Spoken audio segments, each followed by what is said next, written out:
UK police statement as well, the Republic TV being first to put it out for our viewers, where you have the confirmation coming that Nirav Modi indeed has been taken into their custody.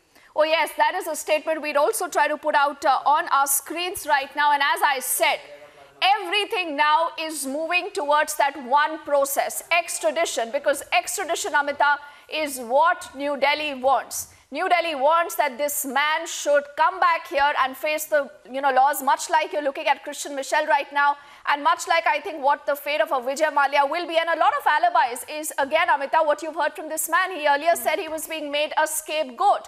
We also have our colleague Nalini joining us, and then we'll again take it to all our colleagues joining us here in our studios. Amita with me, my colleague Sakal just getting ready to get you more updates. Nalini, the story is again moving fast, and why again reiterate is because the pace is extremely important. Monday evening is when we got the first confirmation of the arrest warrant being served against this man, and today, in the next few minutes, Nalini, this man will be facing the courts.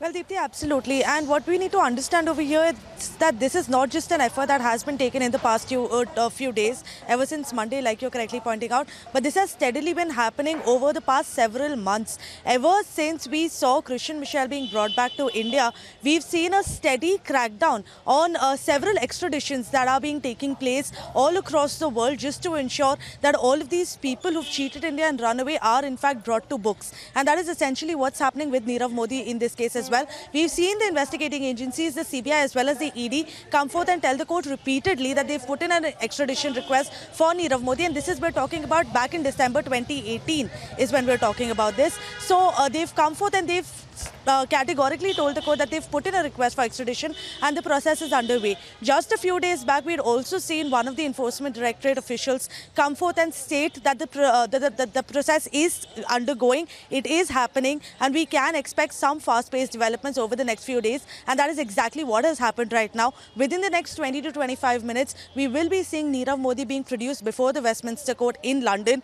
and what the proceedings from there go on as forward is something that is largely going to impact on how soon we can expect for Nirav Modi to be brought back to India and to be actually made accountable for all of the money that he's run away with.